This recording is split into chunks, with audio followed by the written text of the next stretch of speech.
IDF ने anti tank post उड़ा दिया। देखिए इस वक्त एक और बड़ी खबर आ रही है हिजबुल्लाह से ही जुड़ी, वो हम आपके सामने रख रहे हैं। हिजबुल्लाह का एक और ठिकाना तबाह कर दिया गया है, उसकी तस्वीरें आपके सामने हैं।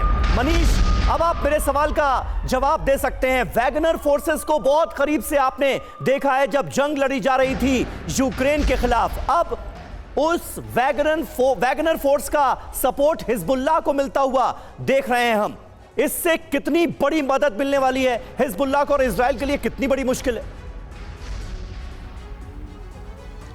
बिल्कुल, देखिए रूस यूक्रेन युद्ध में हमने देखा था कि वैगनर ग्रुप किस तरीके से उसने एक अहम भूमिका निभाई थी। वैगनर ग्रुप वही है जो सीरिया में जब तैनात था तो उस दौरान लगातार उसका क्लोज कोऑर्डिनेशन हिजबुल्लाह के साथ और ईरानी मिलिशिया ग्रुप इमाम हुसैन ब्रिगेड के साथ हुआ करता था। आज जब हमने दर्शकों को बताया कि माउंट डोव की उन पहाड़ियों में जहां पर इस वक्त टीवी 9 की टीम मौजूद है, जहां हिजबुल्लाह के लड़ाके हैं, जहां पर इमाम हुसैन ब्रिगेड जो ईरानी मिलिशिया उनके लड़ाके हैं, तो उन्हें मदद देने के लिए वैगनर ग्रुप अपने एयर डिफेंस सिस्टम और दूसरे हथियार समेत मदद देने को तैयार है, या फिर वो उन्होंने मदद भेज दी है। वो इसलिए क्योंकि लगातार इजराइल की तरफ से जो अटैक किए जा रहे थे, क्योंकि इजराइल के प्लेन, इजराइल के ड्रोन हिजबुल्लाह के सर के ऊपर से गुजरते हैं इन इलाकों में और उनके पास एयर डिफेंस सिस्टम नहीं है, इसीलिए एयर डिफेंस सिस्टम और दूसरे और जो विध्वंसक हथियार है वो वैगनर ग्रुप दे रहे हैं। वजह क्या है?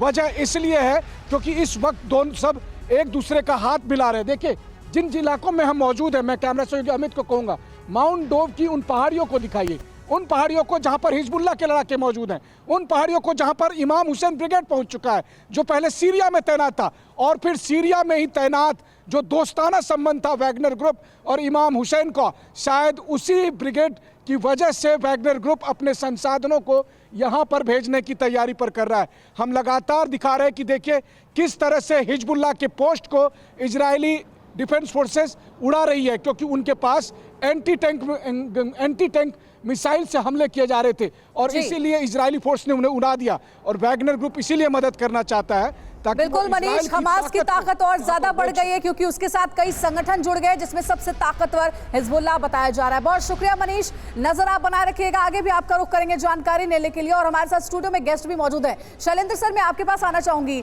60 सेकंड में जरा आप समझाइए, क्या इजरायल को 5 मोर्चों पर उलझाकर कवर फायर देने का वॉर प्लान है वाकई में? 5, 6, 7, 8 जितने आपने फ्रंट जोड़ने हैं जोड़ लो। इजराइल इस समय उस राह पर है कि वो अपने एग्जिस्टेंस के लिए लड़ रहा है। आपके फ्रंट्स कोई ख़ास असर उसको नहीं करेंगे, उसके पास पहले भी काबिलियत है, वो दिखा चुका है।